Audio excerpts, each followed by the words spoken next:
Cette semaine, il y a quelques jours, ou ce matin même, vous avez été faire quelques courses dans votre supermarché local.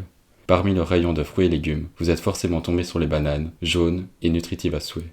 Sans plus de considération, vous en achetez sans penser à la provenance de ces bananes cultivées dans un environnement saturé de pesticides. Elles venaient probablement d'exploitations de masse, à l'instar de celles qui ont lieu actuellement en Martinique. Ces exploitations causent des désastres humains et écologiques découlant d'un système de domination qui ne date pas d'hier. Les bananes, aussi innocentes soient-elles, nous poussent à questionner le concept de l'écologie décoloniale.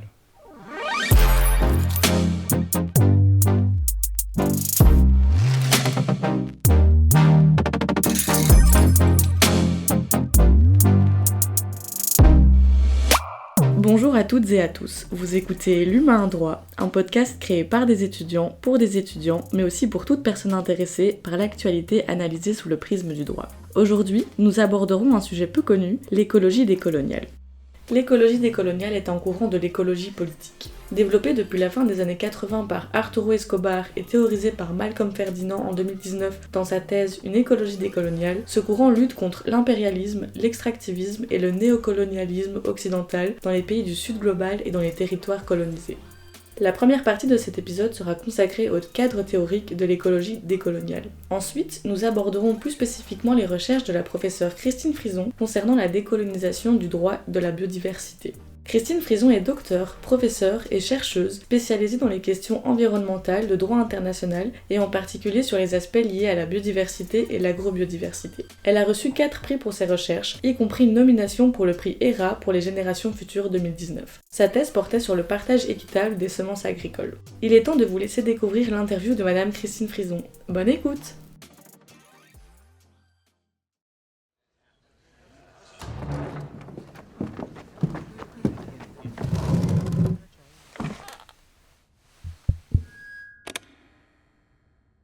Bonjour Madame Frison, merci beaucoup d'avoir pris du temps pour répondre à ces questions sur cette thématique et ces questions qu'on pense essentielles. La première question, c'est en quoi l'écologie et la colonisation, ou dans ce cas-ci la décolonisation, sont-elles liées ?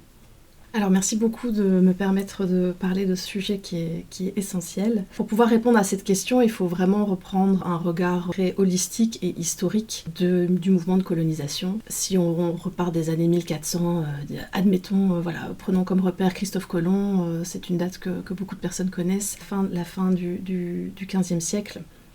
Et avec ce mouvement d'exploration du monde et de découverte de terres inconnues jusque-là par le monde occidental, on peut observer que le lien entre développement social et économique de l'Occident et les connaissances liées aux plantes, aux savoirs traditionnels, les connaissances médicinales, les connaissances sur l'alimentation aussi, sont très très fortement imbriquées. Il y a un ouvrage qui est excellent que je vous recommande de Samir Boumedienne qui s'appelle La colonisation du savoir, une histoire des plantes médicinales du Nouveau Monde de 1492 à 1750, qui explique très très bien ce lien entre développement du monde européen, occidental, et qui est fondé sur ce mouvement de colonisation des terres, des connaissances, des cultures, des savoirs et des plantes qui proviennent des pays qui sont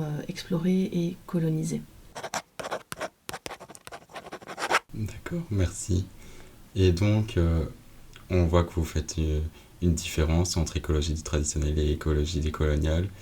Quels sont les grands points de ces différences? Pourquoi existe-t-il une différence au final entre écologie traditionnelle et écologie décoloniale? Alors, la science écologique est une science qui émane du monde occidental avec sa vision, ses compréhensions du fonctionnement du vivant. Les sciences occidentales sont extrêmement rationnelles, on va avoir tendance à vouloir étiqueter, cartographier, découper, comprendre les éléments de plus en plus petits, et on perd parfois de vue les interactions plus globales, plus holistiques ou systémiques du fonctionnement du vivant. Un autre élément extrêmement important, c'est qu'en Occident, on a vraiment une culture qui va séparer l'humain du concept de nature qu'on a développé. Il faut savoir que le mot nature, dans beaucoup de langues et de civilisations à l'extérieur du monde occidental, n'existe pas. Il n'y a absolument pas cette séparation entre les humains et puis le reste de la nature.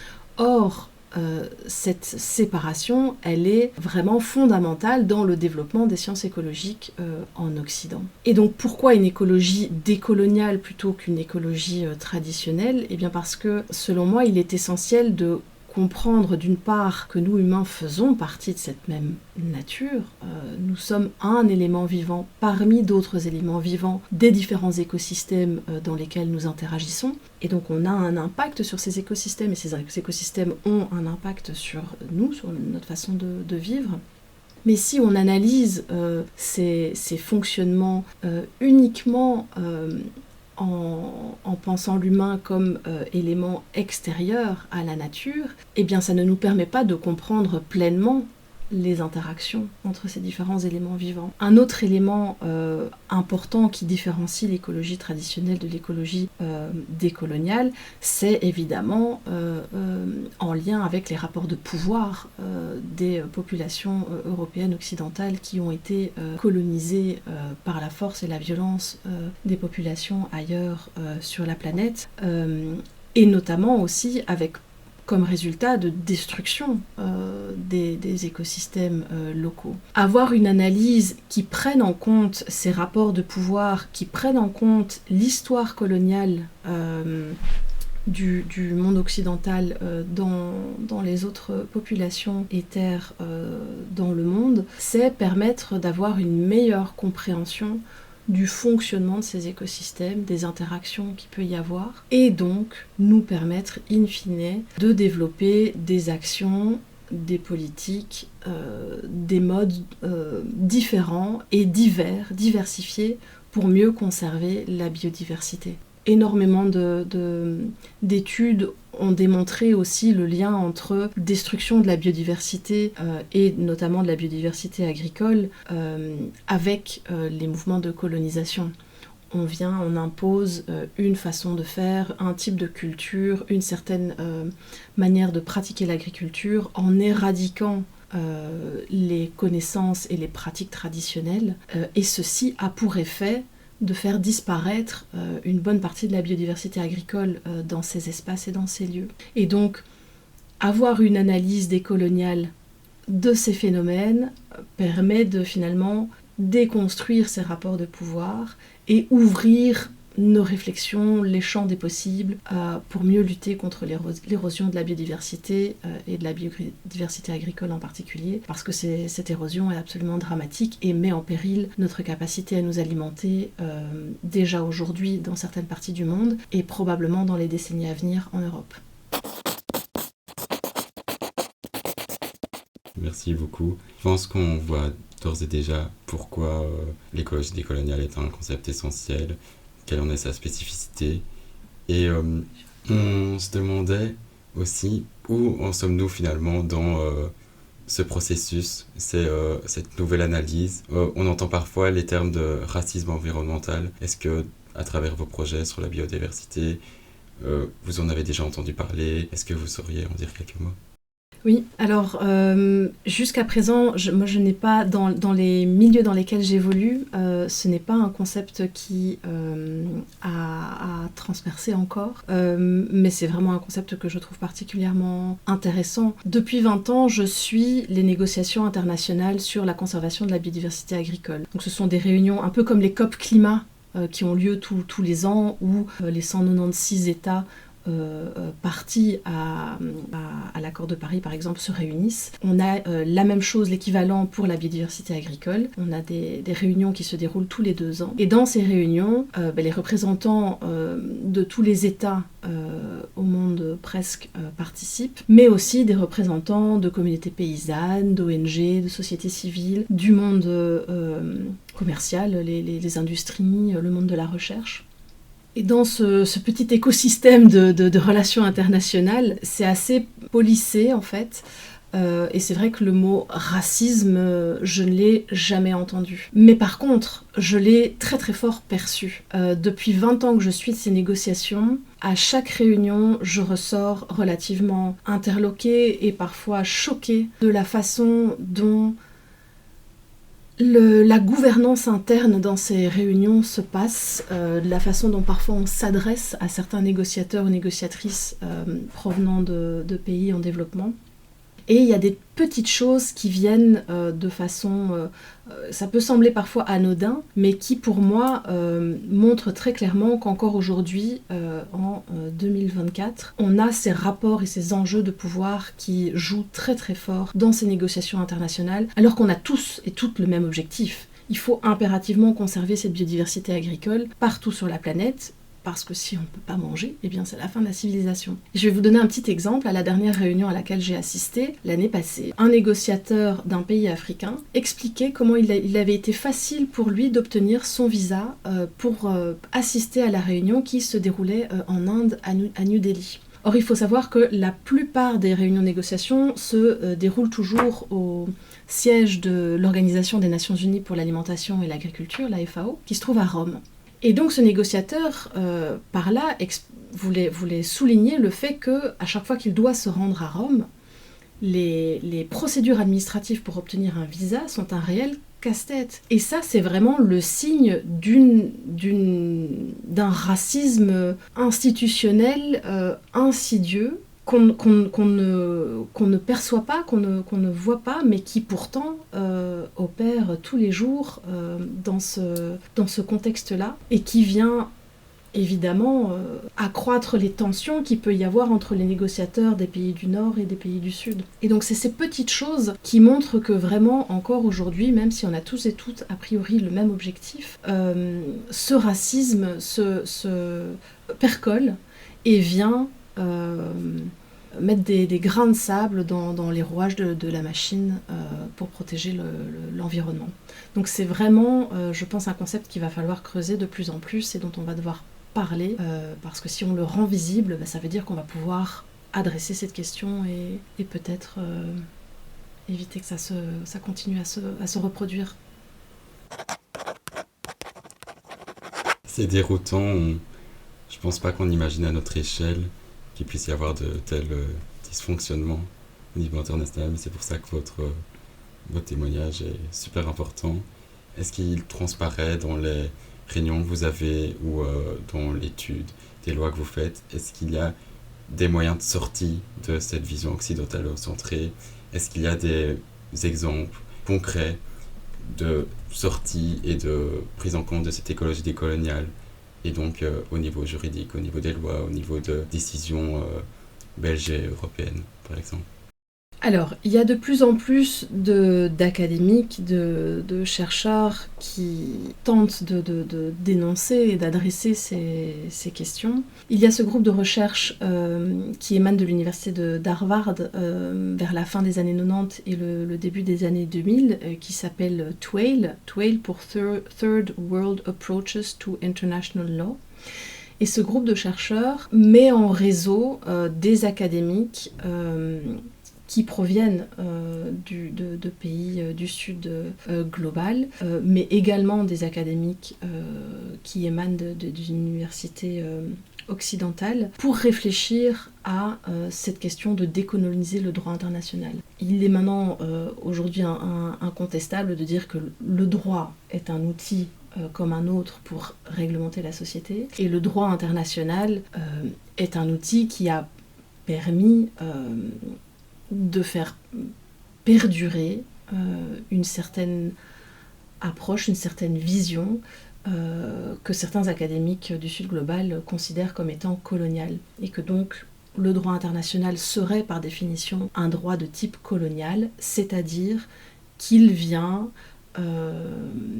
permettre de reproduire certains rapports de pouvoir, certains enjeux économiques, sociaux, et venir les imposer dans les pays du Sud global. Et donc ce groupe de réflexion, TWAIL, vient questionner tout un tas de pans différents du droit international sur avec cette grille de lecture coloniale, et donc avec pour objectif de décoloniser le droit international pour créer des rapports, des relations internationales exemptes de ces rapports de pouvoir.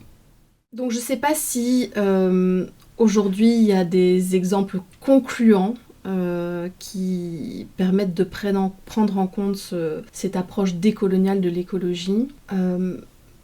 Ce que je peux partager par contre, c'est que dans les années 90 et 2000, quand il y a la négociation et la mise en place des grandes conventions internationales de conservation de la biodiversité, comme par exemple la Convention sur la biodiversité en 1992, et puis le traité international sur les ressources phytogénétiques pour l'alimentation et l'agriculture, donc ça c'est un traité qui s'occupe uniquement de biodiversité des semences, celui-là au début des années 2000.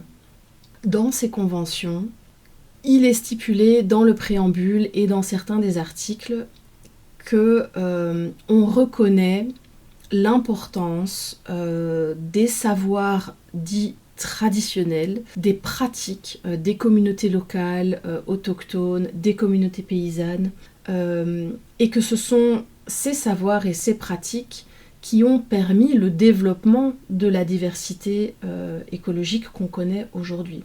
Donc en fait, sans les connaissances et les pratiques agricoles des communautés paysannes partout dans le monde, on n'aurait pas la diversité des plantes comestibles qu'on a aujourd'hui. C'est cette interaction entre les plantes et les paysans, les paysannes, qui a permis le développement de cette diversité. Et cette diversité, elle est essentielle, notamment aujourd'hui pour nous, pour faire face au changement climatique, parce que c'est grâce à la diversité des variétés qu'on va cultiver, qu'on va pouvoir faire face aux différents chocs climatiques, que ce soit sécheresse, inondation, invasion d'insectes ou de maladies. Si on a une grande diversité de variétés cultivées, eh bien certaines variétés vont mieux résister à ces différents chocs, et donc on va pouvoir continuer à s'alimenter.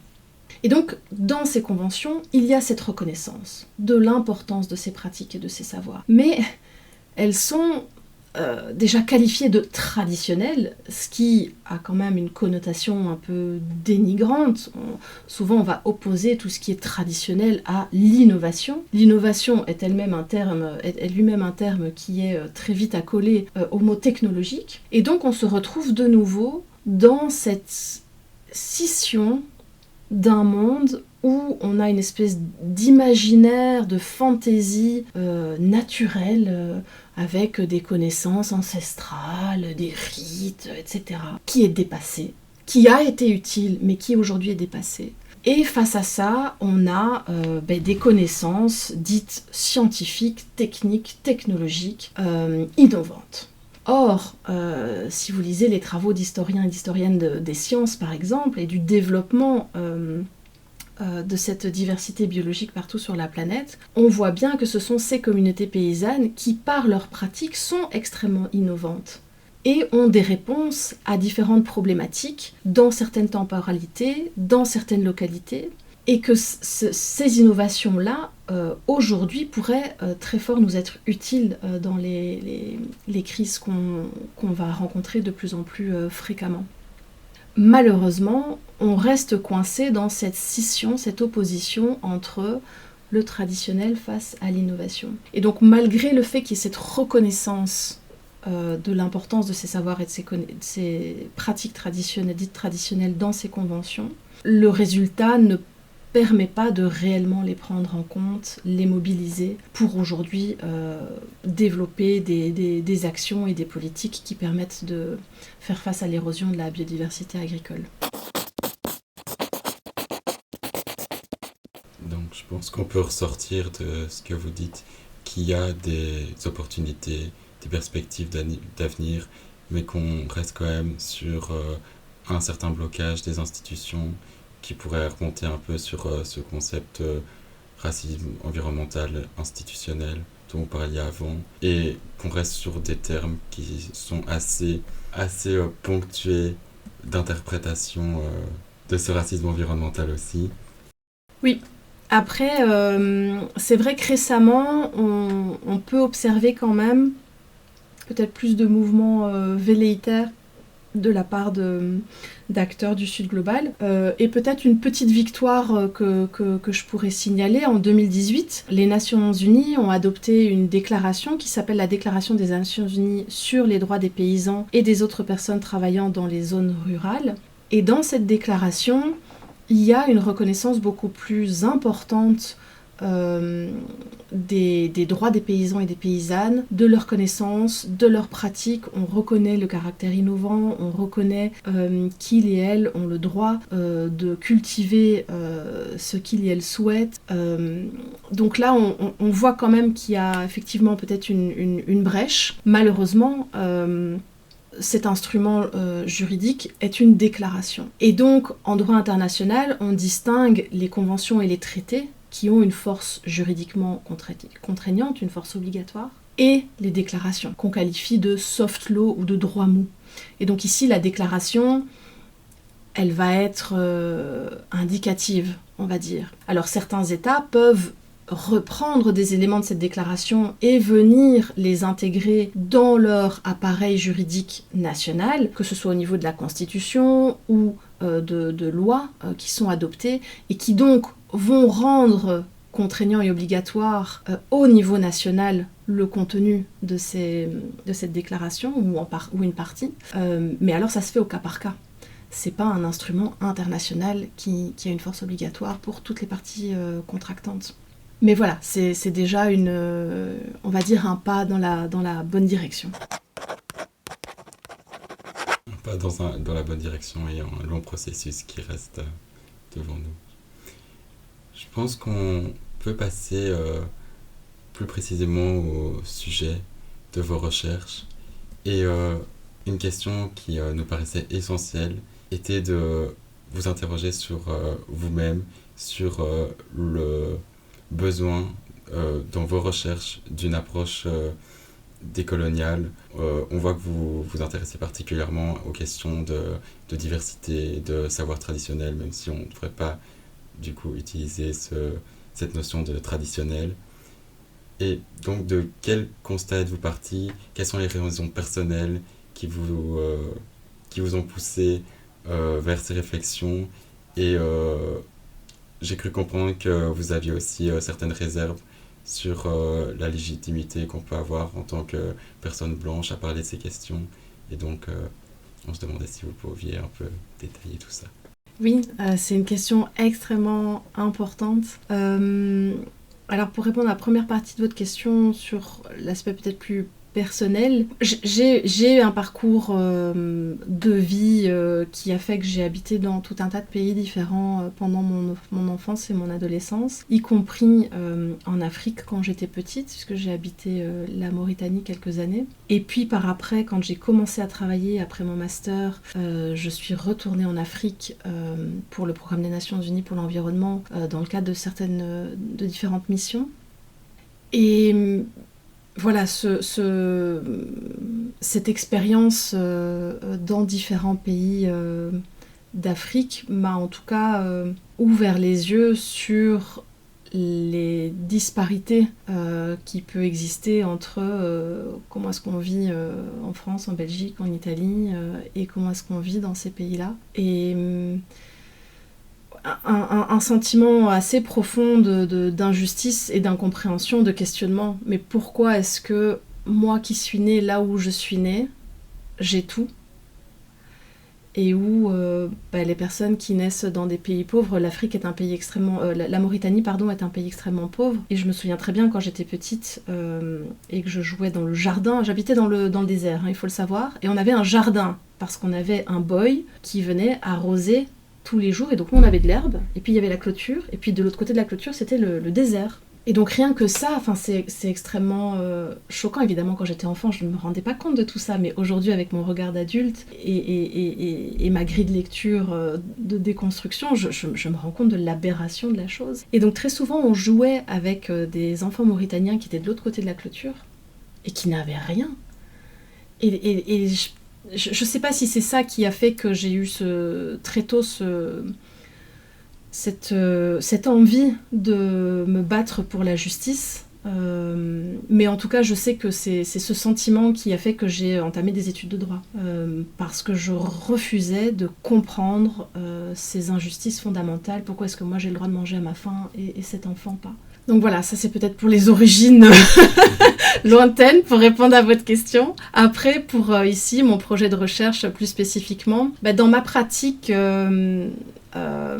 durant ma thèse de doctorat et à toutes ces réunions de négociation où j'ai participé, où j'ai pu observer qu'on ne traitait pas de la même façon le négociateur du Canada que le négociateur du Rwanda, par exemple, et que ces personnes-là ne se comportaient pas de la même façon, que dans l'arène de négociation et aussi surtout dans les corridors après, les négociateurs de pays du Nord se permettaient des attitudes et des comportements qui personnellement m'ont choquée. Donc ça, c'est une première raison. Et puis, quand j'ai entamé ma thèse de doctorat, donc en droit international sur l'agrobiodiversité, j'ai évidemment d'abord suivi la méthode de recherche en droit classique, c'est-à-dire on va regarder les textes des traités, des conventions, on va aller regarder peut-être les procès-verbaux ou les rapports des négociations, qu'est-ce qui a été dit, par qui, etc. Et puis sur base de ça, on va pouvoir fournir une analyse, une interprétation du traité en question. Mais moi qui participais par ailleurs à ces négociations, je pouvais voir que le résultat de cette analyse de techniques juridiques classiques, le résultat auquel cette analyse me menait, ne correspondait pas, voire parfois pas du tout, à la réalité que je pouvais observer dans les négociations quand elles se déroulaient. Et donc là, j'ai très vite bricolé une méthodologie de recherche qui me permettait de prendre en compte ces éléments perturbateurs, on va dire, à mon analyse juridique, pour mieux prendre en compte la diversité des points de vue des acteurs que je pouvais observer, les différences de traitement que je pouvais observer entre les négociateurs. Voilà, tous ces petits éléments qui pour moi faisait qu'une analyse strictement juridique n'était pas suffisamment convaincante et pas suffisamment solide ni rigoureuse scientifiquement, parce qu'elle ne permettait pas d'aboutir à des résultats qui collent à la réalité que je pouvais observer sur le terrain. Et donc ça, c'est aussi une raison pour laquelle je me suis petit à petit dirigée vers cette réflexion décoloniale mais aussi féministe des questions de recherche que j'explorais. Je pense que c'est très enrichissant votre témoignage, parce que ça nous rappelle que le droit est aussi une science humaine et influencé par nos parcours et toujours à débattre, et toujours à remettre en question. Et je pense qu'on peut se demander maintenant plus précisément le fond de vos projets qui concerne, si on l'a bien compris, la biodiversité agricole, et qui comporterait plus en arrière-plan des idées d'écologie décoloniale et de remise en question du statu quo. Et donc, si vous pouviez nous donner les grandes balises de vos travail, les grands enjeux. Donc, dans le cadre de ma thèse d'abord, puisque j'ai commencé par là, j'ai voulu analyser, dans les grandes lignes, le droit et la gouvernance des semences. Pourquoi ? Parce que la façon dont on réglemente l'utilisation des semences va directement influencer sur ce qu'on peut cultiver, comment est-ce qu'on peut le cultiver. Or, ce qu'on cultive et comment on le cultive a un impact assez direct sur la diversité des variétés agricoles. Et comme je vous l'ai expliqué précédemment, c'est absolument impératif de cultiver la plus grande diversité possible de variétés pour simplement subvenir à nos besoins alimentaires aujourd'hui et à l'avenir.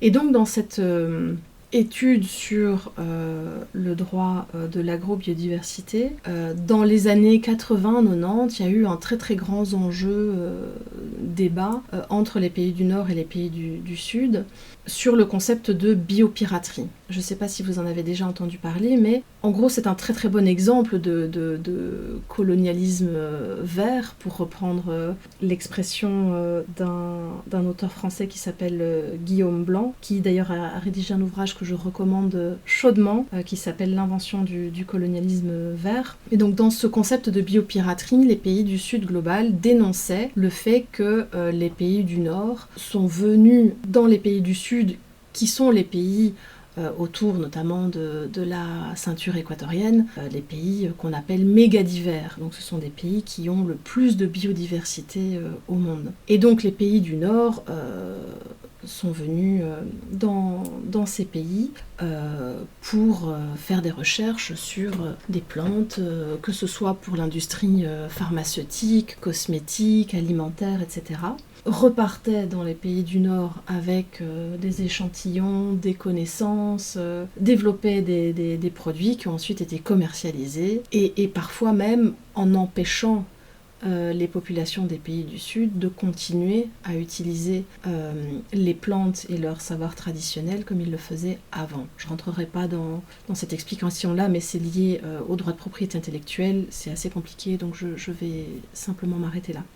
Et donc ce concept de biopiraterie a vraiment fondé la mise en œuvre de la Convention sur la diversité biologique et du traité international sur les semences. La solution qui a été apportée à ça, en tout cas en façade, c'est de dire que à chaque fois qu'il y a un accès à une ressource dans un pays du Sud, le pays du Nord va compenser cet accès par un bénéfice, que ce soit un bénéfice financier ou un bénéfice autre, comme par exemple un partage de connaissances, des formations, la construction d'infrastructures, le partage de données scientifiques, etc. Et donc on se trouve ici dans une approche assez capitaliste, marchande, des éléments émanant des écosystèmes, puisque l'accès à ces ressources est marchandé contre des bénéfices. Ça, c'était dans les années 80, 90, 2000. Aujourd'hui, avec l'essor de l'intelligence artificielle, de la digitalisation, du séquençage génétique des variétés, on répète cette lutte entre pays du Sud et pays du Nord, mais à un niveau dématérialisé en fait. Et c'est assez triste en réalité parce que finalement on voit que les enjeux de pouvoir liés à ce colonialisme vert se reproduit, mais prend simplement une forme différente que la technologie permet aujourd'hui de mener. Et donc ces questions-là m'ont très fort dérangée dans mon travail, dérangée pas à titre personnel, mais j'avais de nouveau ce sentiment d'injustice et d'incompréhension. Mais pourquoi est-ce qu'on se comporte comme ça alors que si on collaborait tous et toutes ensemble en écoutant et en incluant les perspectives de tout un chacun, on arriverait, je pense, à atteindre les objectifs de ces conventions. Objectifs qui, je le rappelle, sont la conservation et l'arrêt de l'érosion de la biodiversité. Et donc ça, c'est vraiment ce qui a fondé le projet que je commence maintenant. J'aimerais que cette histoire qui se répète d'enjeux de pouvoir liés à ce colonialisme vert, j'aimerais stopper ça. Alors c'est peut-être un peu ambitieux, utopique, très certainement, on pourra peut-être critiquer ça, mais je suis malgré tout convaincue que l'intelligence collective permettra de venir à bout de ces tensions. Et du coup, pour en venir au concret, dans mon projet, je vais collaborer avec des chercheuses et des communautés paysannes dans 3 pays du Sud global. La Bolivie, d'abord, avec la professeure Georgina Catagora Vargas, en Afrique du Sud également, avec la professeure Rachel Weinberg, et en Inde avec le professeur Arul Skaria. Et donc avec ces personnes, on va monter des groupes de travail collectif avec des communautés paysannes, avec des ONG, avec des chercheurs aussi en Inde par exemple. Et l'idée sera vraiment de permettre de faire émerger la diversité des compréhensions, des visions de ces communautés par rapport à la conservation de la biodiversité agricole. Parce que pour l'instant, dans les négociations internationales, la voix dominante qu'on entend, c'est la voie occidentale, c'est la science va venir analyser et permettre de trouver des solutions grâce à l'innovation technologique, dont le séquençage génétique. Et voilà. Y a assez peu de place pour une autre compréhension ou d'autres visions des interactions que nous pouvons avoir avec nos écosystèmes et plus particulièrement nos écosystèmes agricoles.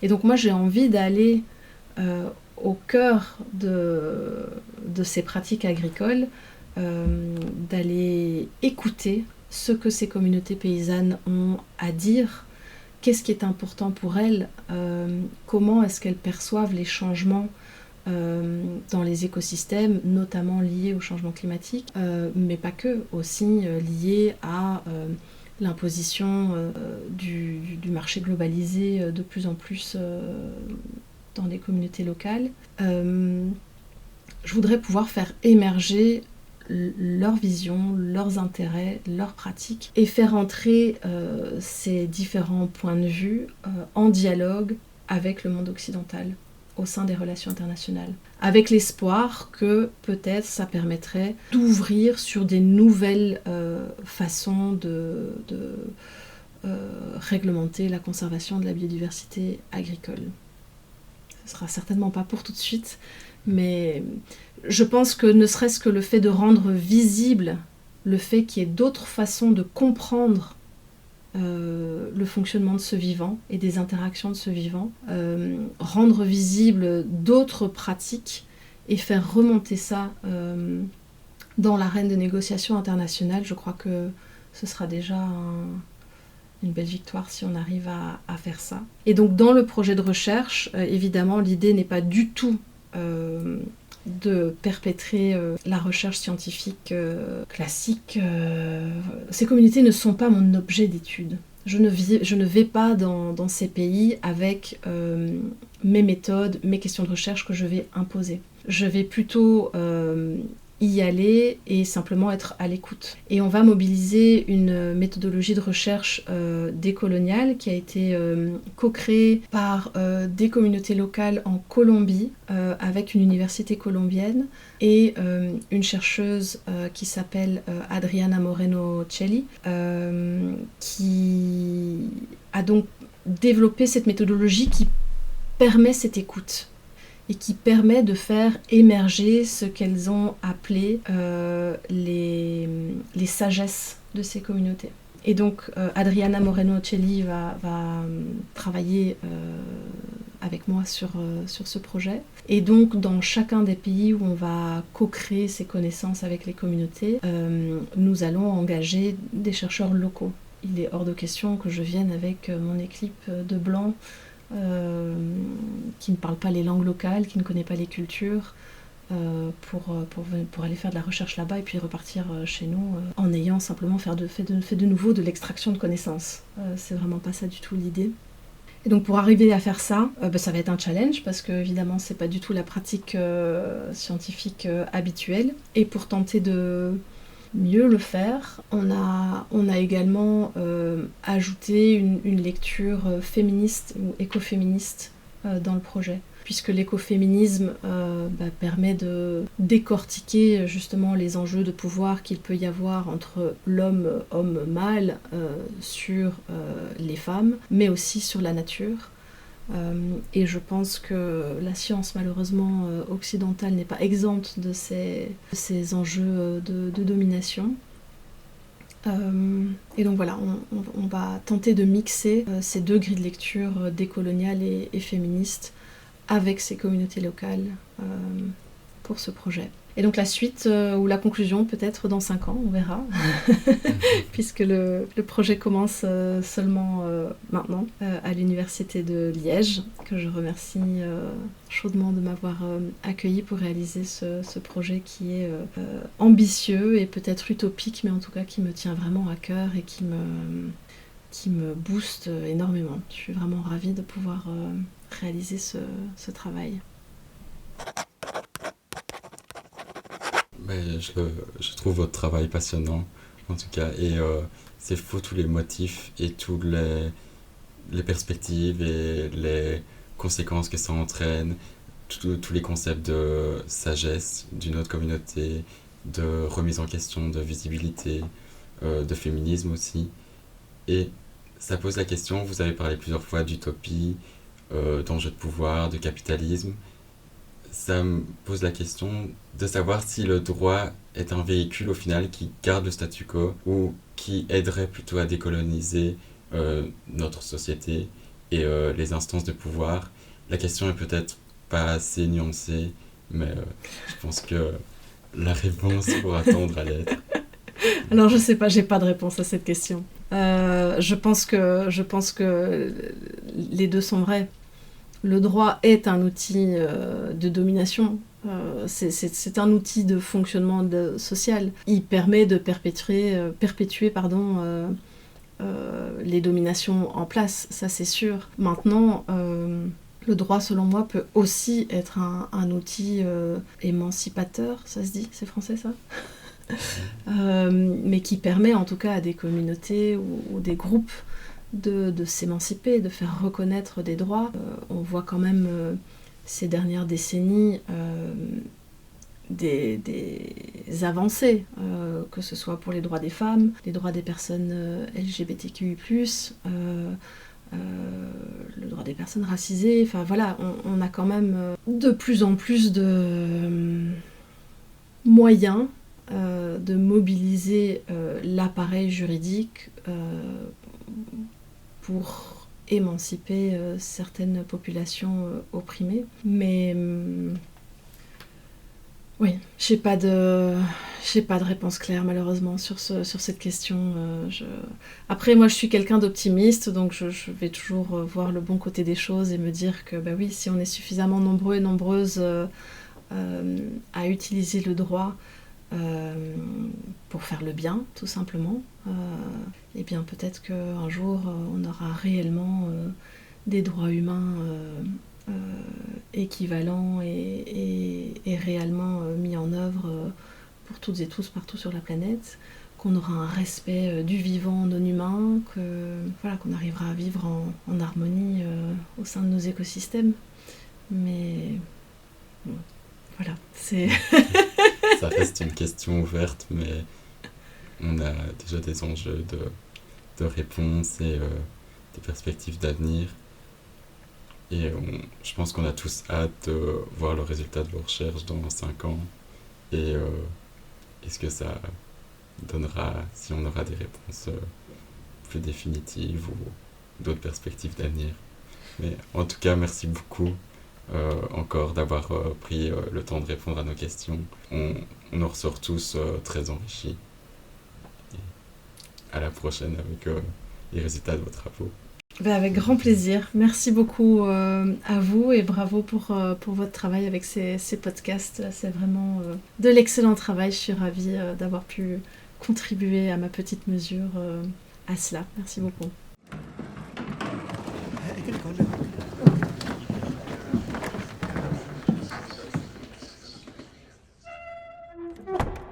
Merci d'avoir écouté cet épisode, nous espérons qu'il vous a plu. N'hésitez pas à laisser un commentaire pour nous dire ce que vous en avez pensé et suivez-nous sur les réseaux sociaux pour ne pas louper la sortie de prochains épisodes. On me dit dans l'oreillette qu'il sera très touchant. À la prochaine!